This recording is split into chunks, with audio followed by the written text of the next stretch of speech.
Soto. Kita tak kaya lagu, kita tak kaya kita baca dua, baca bless the Soto dishi. I see couple new face, yeah, apa, tahu tu beja, tu jangan saya dah tua, buat, iya tena iya kena beja, long time man, we love you. Okay, iya tena iya ni tu dia, baca bless ni nama, so, ewa, apa jangan Soto, kita tiada kita cari tu, apa kita nama dia. Baca for komodo ni. Kalau ada pela keman cerita lulung na, kerana jaka ada, halu siang yo kerana, kemudian dapat lagu terbeka, ni penjaga dapat lagu. Yo lagu tu jam tu rada. Neng ko, okay. Makai chung trao ke neng ko, nah, okay. Makai tu ada ai pelu kamu ceng hang, tu pelu je.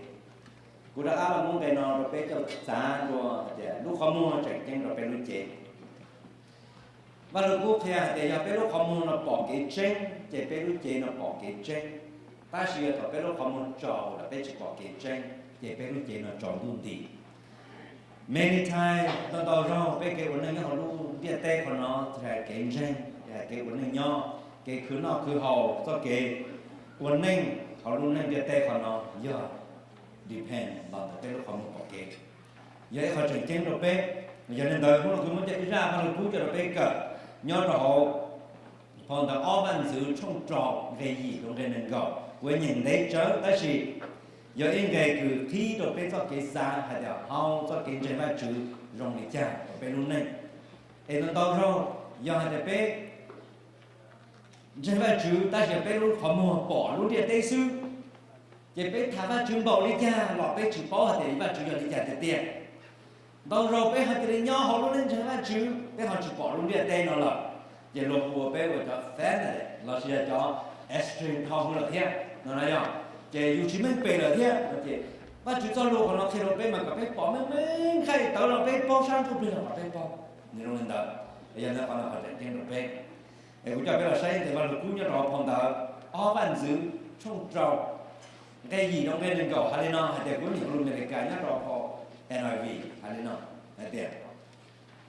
The king of Aram was at war with Israel. After conferring with his officer, he said, I will set up my camp in such and such a place. The man of God sent word to the king of Israel, beware of the passing that place, because the Arameans are going down there. So the king of Israel checked on the place indicated by the man of God. Time and again, Elisha warned the king so that he was on his guard in such a place. This enraged the king of Aram. He summoned his officer and demanded of them, tell me, which of us is on the side of the king of Israel? None of us, my lord the king, said one of his officers, but Elisha, the prophet, who is in Israel, tell the king of Israel the very word you speak in your bedroom. Go find out where he is, the king ordered. So I can send men and capture him. The report came back. He is in Dothan. Then he sent horse and chariot and strong force there. They went by night and surround the city. When the servant of the man of God got up and went out early in the next morning, an army with horse and chariots and surround the city. Oh no, my lord, what shall I do? What shall we do? The servant asked. Don't be afraid, the prophet answered. Those who are with us are more than those who are with them. And Elisha prayed, open his eye, Lord, so that he may see. Then the Lord opened the servant's eye, and he looked and saw the hill full of horse and chariots of fire around Elisha. As the enemy came down toward him, Elisha prayed to the Lord, "Strike this army with blindness." So he struck them with blindness as Elisha has asked. Elisha told them, "This is not the road, and this is not the city. Follow me, and I will lead you to the man you are looking for." And he led them to Samaria. After they entered the city, Elisha said, "Lord, open the eye of these men so they can see." Then the Lord opened their eyes, and they looked, and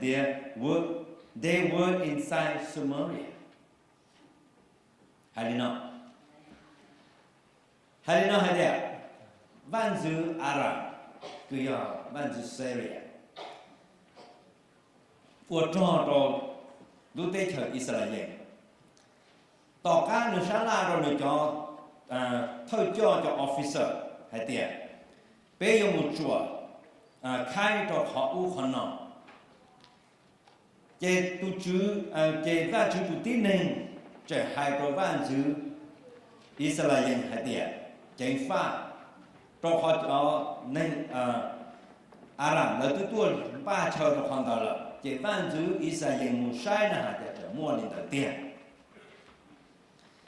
Chế chúa rau của lỡ mù, chế văn dư trẻ mù lỡ trẻ mù tờ trả ta chỉ mà văn dư Israel là tương ba chi theo là tương tờ trả yên hoàn tờ ô tô văn dư Aram chỉ cần có đi được theo hù được cho tu trò là hay nói tiền lên từ trở sĩ một thiệt rồi cho văn dư Israel là tương bỏ vấn đề là mỗi tu trò sẽ hay đó văn dư Aram hay tiền chỉ tàu mua lên từ lò này chỉ mỗi tu này ta chỉ vì do Elisha và do tu chế và chữ lù tu tạo sư tu tạo tu bỏ chua lò lù cứ có hay hậu có lúc không bự lại do này bạn dụ sẽ là hạt do nên được kia cả tàu phải nửa nhau họ tư bé yon thiên nên muốn tệ nữa hay tiệt nửa nhau họ luôn rong ở nhau họ luôn rõ nhau họ luôn rõ đâu thà chỉ là chỉ xa tu trò kia trên nền kia không biết gì muốn gì luôn rong cả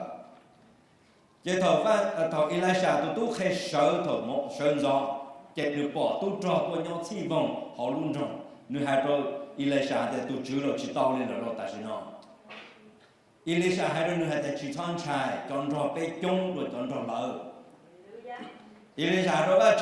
chữ có khi tu khai là lúc họ mua còn nó bỏ so vì ba chữ khi tu khai Elisha tu khai lúc họ mua nè cho tu trò còn trò Elisha trong tiền này tu chỉ là tu trò sư ta chỉ cho mong lại rồi tận trò hú đi sĩ thầu cho tu trò tới tu trò họ lòng chỉ Elisha theo hai ba chữ có bộ phận được đi mua cả tàu đi sĩ chỉ nói cho lòng chỉ Elisha hai ba hai tiền nên tôi hiểu kế là nên tôi thấy tôi nên chỉ nhỏ là thế nên tôi hiểu kế luôn rong chỉ là cụ cá cũng mà cho nên mình thấy tôi tin nên là theo luôn rong của nên chỉ là Elisha tôi cho là mình gà đó luôn trong Samaria là thọ hỏi ba Elisha mà rồi ba chữ thi là lúc họ mua thọ ba chữ thi là lúc họ mua là tôi nhớ họ lúc lớn trong là còn là họ cũng khéo đấy tới lúc họ mua thi bỏ cái chân hàng đi đâu đâu thọ biết là ba chữ mà giờ biết lúc họ mua chữ thi đồ sang cái chân để biết lúc họ mua nhau sang cái tài sư đâu rồi bé bỏ cho cái nhu xia, bé bỏ cho cái chó xia, bé bỏ cho cái bông xia, bé bỏ cho cái nhu xia, bé bỏ cho cái chỉ, bé bỏ cho cái bò, nhỏ bé này. Tại vì in reality tiền và chữ xa có bé bỏ và chữ hành cha đi, bé bỏ luôn tiền tiền không tiền. Ok. Cái thầu cứ bé bỏ, giờ họจะbé bỏ, bé lúc họ muốn tiền tiền nó sử dụng bé sai cái và lúc cũ nó cái gì trong cái cặp lóc. What happened? Giờ bé bỏ bé lúc không muốn đi tên nào xí, chỉ bé bỏ tên mày, giờ bé bỏ tên mày, bé bỏ cái nhua xía, bé bỏ cái chỉ xía. They are the eyes of man. Lúc họ muốn tin, số tôi tin nên chỉ phải chữ họ luôn đi tên nào bé tôi để bên chỉ phải chữ, ta sẽ biết chỉ là cua siêu giờ biết lúc không một chuyện nhân để đại sự để bây giờ chỉ có bảo vệ chữ khó even Elisha tu khen cho Elisha là yên chỉ có bảo vệ chữ thiên yên chỉ bảo vệ đại sự yên chỉ có bảo vệ chữ khó vệ chữ học purpose thiên tu văn chữ cứ Aram nó nhớ tu ở trong rồi đấy chờ Israel nếu mua chú ý cái này tu thợ trò này tu văn chữ nếu mua plan cờ plan A plan B mua tí gì nếu cho hay để uống cà phê thêm một chén đồ luôn trong tí gì nếu bạn bạn chú được xóa chả tí gì nếu bạn cái plan tốt但是所以呢我把这都贴了来上当的是 the man of God okay the man of God 原来所以呢我到伊来上都贴了万字以上也当的是天万字以上也包着 plan 只包你要听那是但是伊来上贴了你也真正贴但是他们过去呢讲莫伊来上họ nói bị khởi họ problem đó họ được Lucia, at the same time cũng có problem đó tụi bạn sẽ Aram Lucia thiệt, giờ lên tụi bạn sẽ Aram thiệt là hùn giờ tụi trò là tại nên tụi xin thiệt tụi bạn sẽ Israel là, at the pen nó bé vàng giờ secret xứ vợ cha, nu giờ xứ họ bao ta là thiệt, it's a puzzle, bây giờ lên đó, giờ lên tụi bạn sẽ Aram thiệt mấy tụi trò sẽ là để chỉ muốn được thiệt, ta chỉ có chủ yếu Elisa tu nên cho các chủ tin nên là sự the man of God và giờ làm thế này tu nên nhớ họ thế nên mình chơi cả to mà nó sẽ hay nói là tu tròn sẽ hay là tu đó mình tu bóc có thả lu đó ra xong ai bấu đi xí ó để bỏ hai liền bỏ một bỏ lên nói rồi giờ thằng này nó có giờ sáng đi giờ tu mới tu nên kia đâu có hay là ô giờ nhưng mà tôi chỉ thấy một kia nữa có thả đó nó gì tôi bóc đó gì có thảo có lúc ra có nghe họ ra có thả xuống rồi người tôi bao rồi nó can you against him có một tờ trái như là do có chỉ tờ trái như có dùng một lý do cơ sư giờ sư là dùng lý do ở phong yêu trong mà rong cha thì có dùng tờ trái như bây giờ nên là ta chỉ ban giờ làm mà để giải lý do là bây giờ tôi ban giờ mà chỉ biết nói chuyện một kia đi nên mình chơi cả tao hiểu nhau họ từ bên là đến tệ chứ và lúc nó theo thì bạn giờ xa ít cho tôi cho theo chain này theo hú thì chỉ gì cũng trong lần theo đó thì bạn ile xa nhau lu rõ từ và daughter nhau lu rõ lấy cho mình gì ta một tí gì giờ bên một sai mà Elisa feel so comfortable nếu chỉ nhớ xe đi sai thì lúc trên là tụi khai sở thổ sở do mà mình nên chạy Elisa thì bù sáng nữa để tụi khi sợ nào cho tụi trò bù rò giờ trai lên trai xưa giờ thì oh no giờ bây giờ chả là tụi trò bù rò nó sao là rồi đi sang sang đến ban năm thì sẽ đi sang cái sở trường giờ bây chỉ tôi rồi bây khi nhà lại thì giờ sở trường nhà chỉ khen đó xứ Elisa so comfortable sang sang để thoát sao mà con rồi bây chung cha lợi cho bây giờ very peaceful chỉ flight chỉ chân chỉ chạy chỉ东西nó là very peaceful chỉ nhiều xe nó này领导了都开本身都开竞争的都开竞争的本身的做自由都主还得把主开项目个也保少那么才都开能才对办干哪去不不要了对办干哪去bắt chữ chỉ cho cái nhà nó lo lên nó xứ bắt chữ của cái nhà mình mê ai à bên cho chị chứ và ta nên nói về cái nhà cũ là thả ya even nếu mà sinh lại sinh xứ trở tháo mà chữ ba thì gì hoàn toàn chẳng lo thế họ mà sinh lại sinh chẳng lo thế nên bắt đầu tháo mà chữ một chế phát hình biết một chế cái phát hình trên nó phải thế nào trên chế tao chỉ tháo mà chữ tao mà chữ ba cái nhà tao từ của mình spy nhà tao từ nè mua chuyện nó vang đấy ok cũng để ở tập giờ ba chữ bless you bên như mà bỏ thì bên even bên thiệt nó chân đề chế mới chân tháo mà chữ ba cái nha bây giờ mà để ba chữ chân provide nó chân phát hình nó có cái một cái gì nè bỏ đi nó là như cho xét lên thiết đó nên sao là Đâu rồi và chủ yên so lovely. Và chủ cho cái lúc lo mê. Họ mê thọ bên trả chỉ cho. Đâu rồi và chủ khó cái lúc họ lo thọ hữu bên hòn cho chỉ ta. Nếu không thì họ bên lúc này đi tiệt.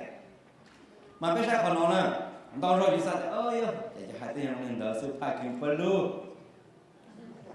Ta chỉ nên bỏ tiền bỏ tầng chế cho parking nên bỏ tầng ra.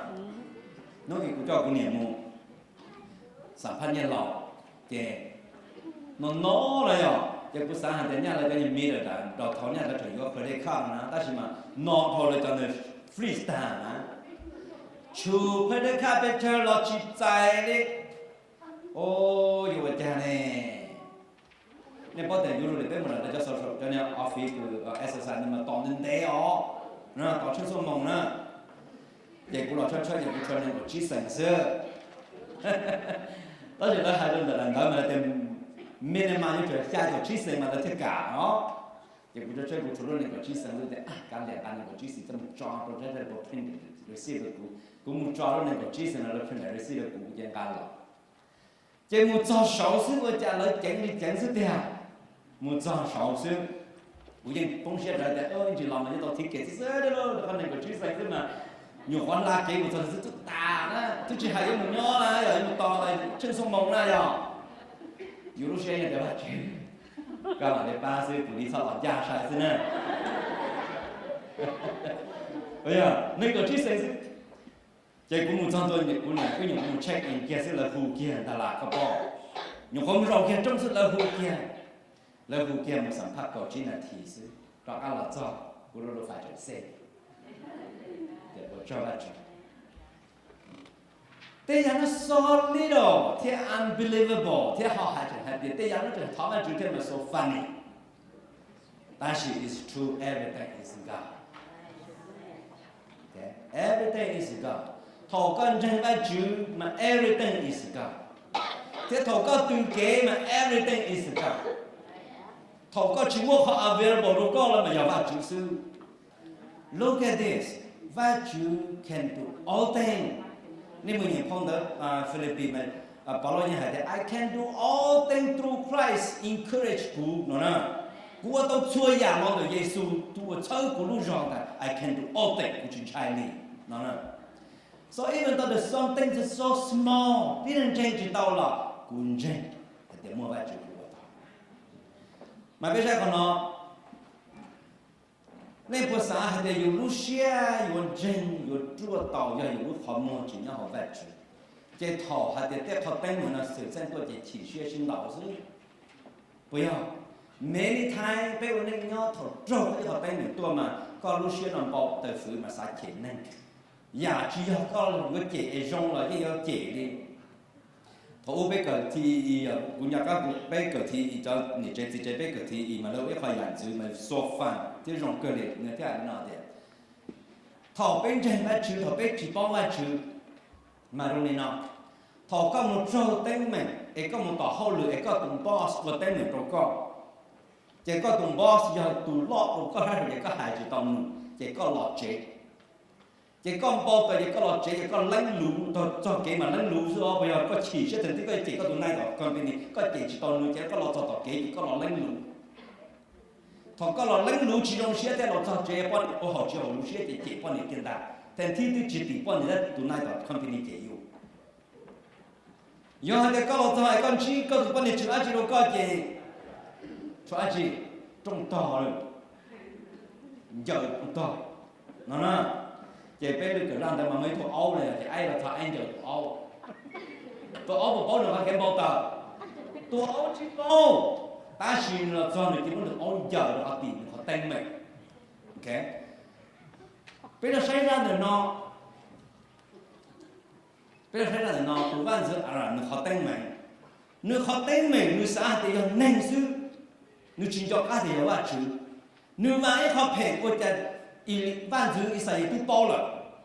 cho họ văn chữ tôi thấy Elisha tôi một thấy văn chữ là tôi bao tao rồi thế họ mới ya văn chữ tôi họ bao rồi thế nếu xong sai này cho tôi cho nếu thì ở đây cha là bên ban nhân trẻ mà là những nhân dân xưa sinh ra nó nó bao lắm thọ nuôi hôn cho tôi cho là tàu thì đến từ tuần dân xe yêu đi cha giờ nuôi bao tuần dân xe yêu đi cha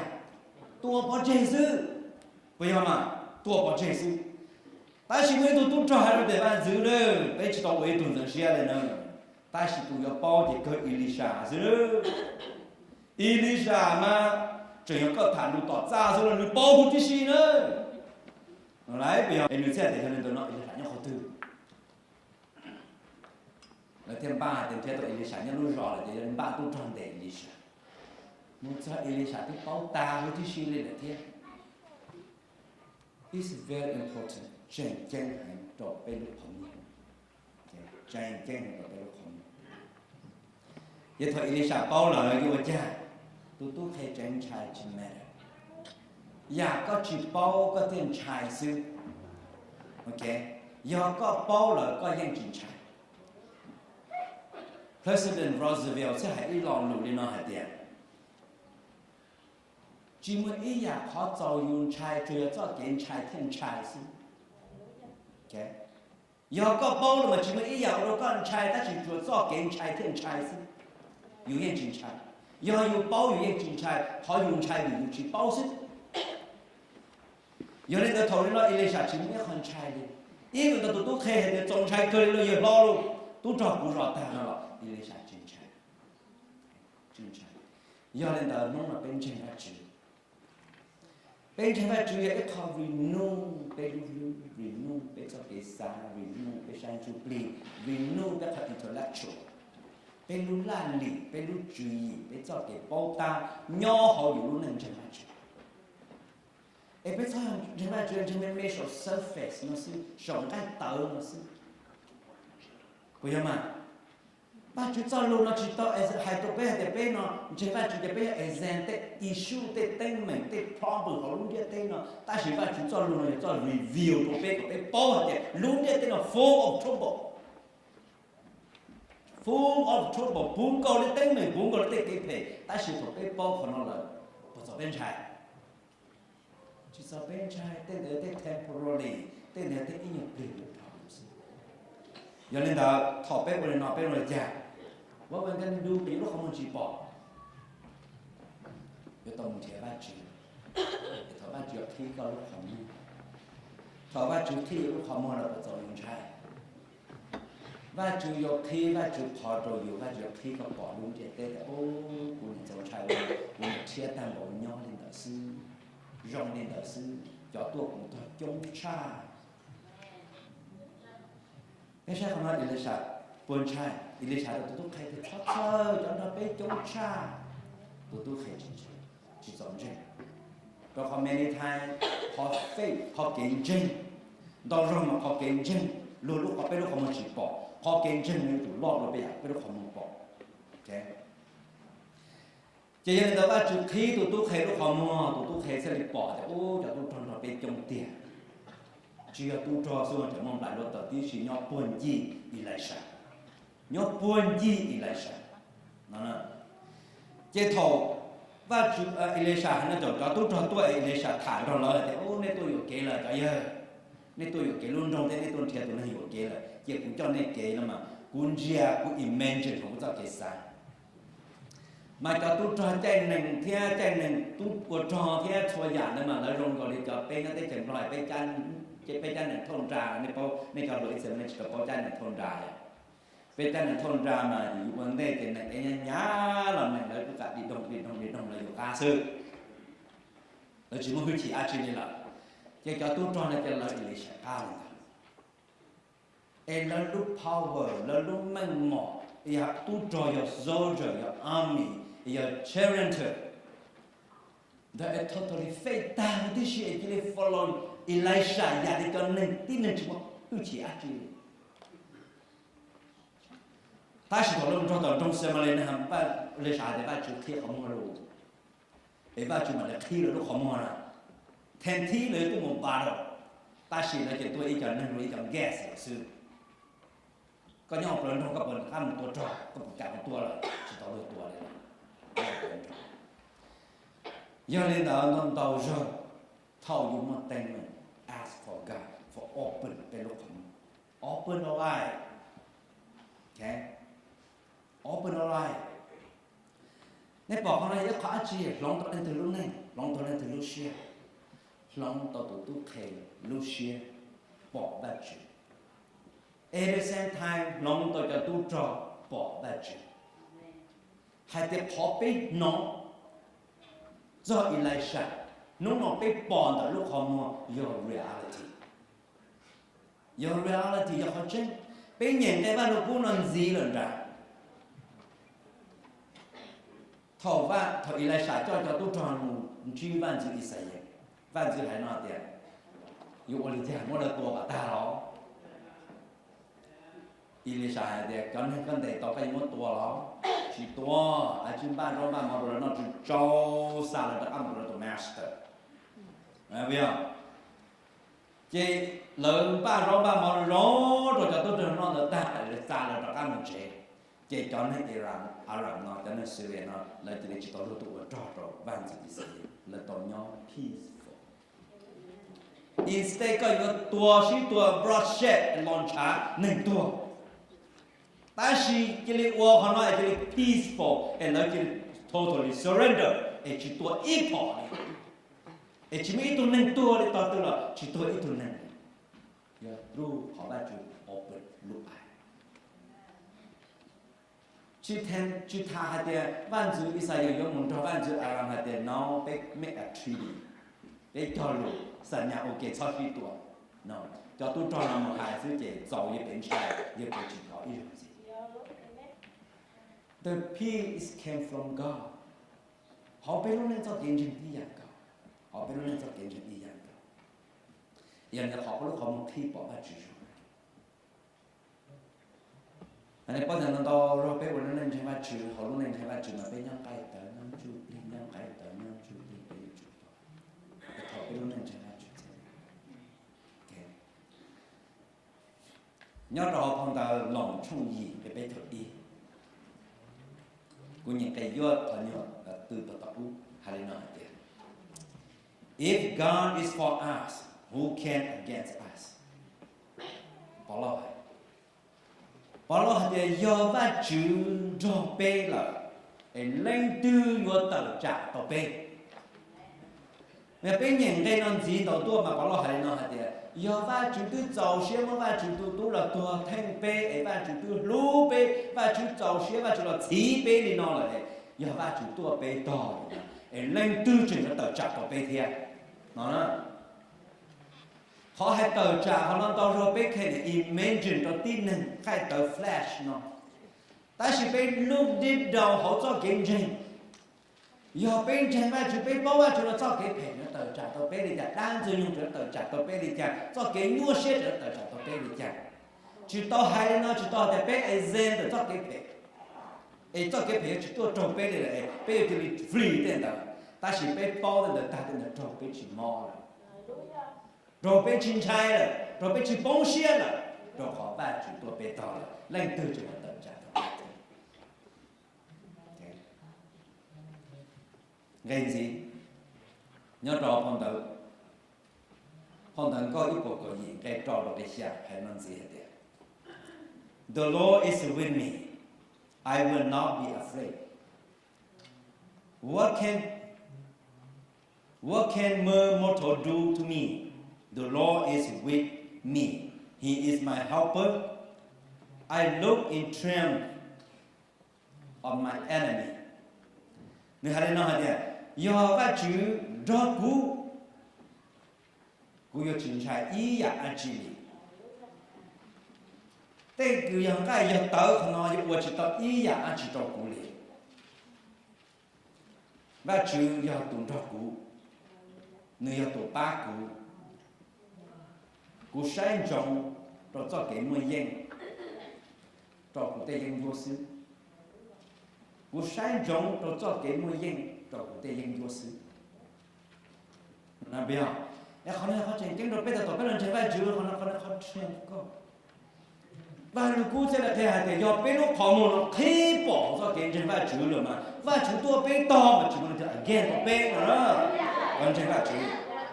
chỉ muốn lên tôi yêu again to bên đi nó nè gây cơ nhớ rõ bằng ý dầu hàng chung plau để plau hải nói thế you dear children are from God and have overcome them because the one who's in you is greater than the one who's in the world. Yohan hari na hadiah ku cho mình nhung ở lu, ở nơi từ bây từ có những đúng địa tên nó là, cho họ tụ ở nhau cho họ nơi mà mua cứ chỉ có tụ cả đúng địa tên, tụ cứ nhau cho họ bé nó mà mua cứ chỉ chạm được tụ cả đúng địa tên, nó mà hay cho vắt chú Giêsu, tụ chú bé cứ bên trên, cho cái trên cứ bên trên, nó mà mua cứ chỉ rồi tụ đan rồi nhưng cứ cả đúng địa tên là tên chủ义, đúng địa tên là tên culture, mà họ bên trên là mà mua cái chỉ trả tiền đầu tư gì, nó nói, ok, mua cái chỉ trả tiền đầu tư gì, mà nếu nó bên trên phải chuẩn bị cho overcome đúng địa tên nó bên trên Giêsu, bên từ overcome đúng địa tên nó là, còn bên từ to tông cho to họ bên từ kinh hay địa, từ nhỏ cho họ bên nó mua cái chỉ trả đi, từ cả đúng địa tên, nên giờ cái chủ Giêsu bảo lo sầu cho Chúa Giêsu cho cái tuổi của chúng nó không lên.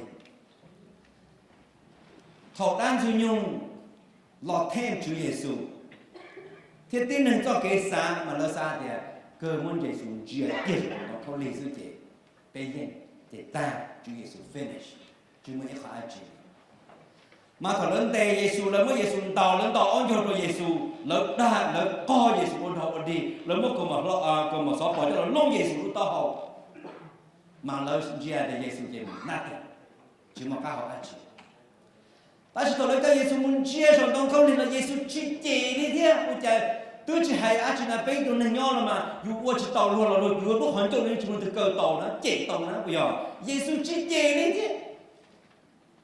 Cho thứ tỷ của tôi nhận đi chẳng chia wow, bây giờ giờ nó bây giờ chuyện chỉ là chỉ đến tàu là chỉ tàu đi nè.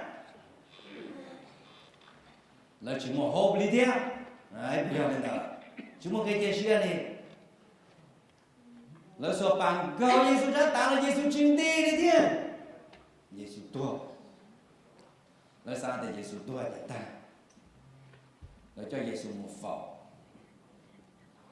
cho nó chủ thầu lúc chân đó là sao để, ô bây giờ nói Giêsu phải khéo để, bây giờ Giêsu có sợ Giêsu khéo đến đó, giờ nên trả như là sợ thế, giờ nên sợ chỉ tao là bây giờ bảo nên tua sợ thế. Ta chỉ trả lời thứ tỷ là nhẹ nữa nè, trả lời một chữ gì cho đó là mỗi giờ nhẹ cho đó thì giờ sợ đi giờ hay nó chỉ bây giờ thọ xem sang tu trồng rõ một tí gì, em muốn bây giờ bỏ một phần giáo tí gì, có chỉ là muốn thứ đời tạo,